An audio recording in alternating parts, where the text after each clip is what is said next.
Hello everybody, this is my buddy Sasuke, and I've recently stripped him and he's got a nice layer underneath, but it gave me an opportunity to go over some things, some fundamentals about the way the coat of the Schnauzer grows in. Can you stand up, buddy? Thank you. So we have not only areas where the coat grows faster or slower. The center section grows slowest, the head grows the fastest, but the texture of the coat is also different. On the top line, this is his back. On the top line, it's the thickest, it's the coarsest. And when we go down to the thigh, it's a little finer. It doesn't stay coarse for as long. And the same is true on the shoulder. And then very much that's true on the head. So to look at these hairs will help you have a good idea, I think. So these are the hairs that I plucked from his top line. And you can see here's the tips, and you can see the band, the black, the white, and then the black again.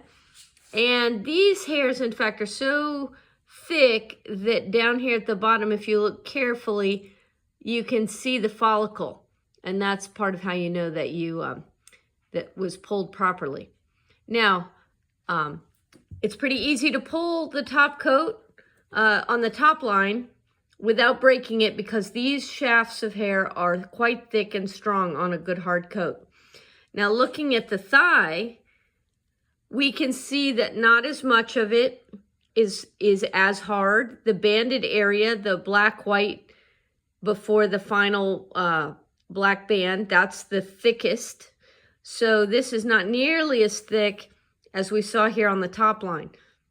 The shoulder is about the same as the thigh, where we're getting into much finer hair down at the follicle. That's what makes it so easy to break the coat by accident on the shoulder or the thigh, because there's not as much hard hair before it turns into fine hair, and the fine hair snaps and breaks more easily. And then on the head is the shortest amount of hard coat. If you look really hard, you can see a few black tips and then very short white band, and then this longer final black band where it gets into finer and finer hair. So these all together kind of give you an idea of, even though it's a hard coat and it's a banded coat, it's different on each part of the body. And that's part of what creates challenges for us when we're trying to hand strip, and why one technique and one tool doesn't do the whole job or doesn't do it efficiently.